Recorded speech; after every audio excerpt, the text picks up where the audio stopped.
அனைவருக்கும் வணக்கம். இது 2025 குரூப் 4 கேள்வி. இது பாத்தீங்கன்னா மேட்ச் த ஃபாலோவிங் கேட்டிருக்கிறாங்க. டெங்கு, போலியோ மைசிலிஸ், மியாஸ்ல சிக்கன் பாக்ஸ்ன்னு சொல்லிட்டு டெங்கு, இளம்பிள்ளை வாதம், தட்டம்மை, சின்னம்மை இதனால் ஏற்படும் பாதிப்புகள் என்ன அப்படின்றதுதான் கேள்வி. ஸோ டெங்குன்னாவே நமக்கு நல்லாவே தெரியும். ஏற்கனவே நம்ம ரீசெண்டா நிறைய பார்த்துருவோம். பிளட். ஸோ டெங்குனாவே பிளட்ல கொசுக்கடினாவே நமக்கு ப்ராப்ளம் வரும். அது ஸ்கின் அலர்ஜிலாம் அந்த மாதிரி வரும்.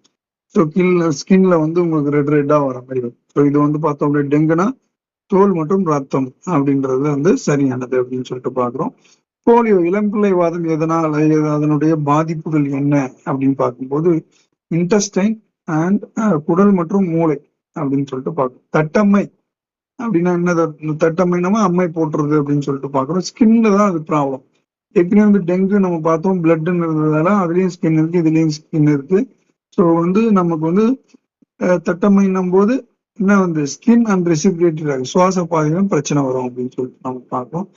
சிக்கன் பாக்ஸ் அதாவது சின்னம்மை அப்படின்ற போது ரெசிபிரேட்டரி சுவாசித்தலும் நரம்பு மண்டலம் பாதிக்கிறது, நரம்பு சிஸ்டத்தையும் பாதிக்கிறது அப்படின்னு சொல்லிட்டு பார்க்கிறோம். ஸோ இதுதான் ஆன்சர். ஸோ டிசீசஸ்ல அது பயாலஜி கொஸ்டின்ஸ்ல இது இடம்பெற்றுள்ளது. ஸோ நம்ம இன்னொரு வீடியோவில் நம்ம பார்க்கலாம்.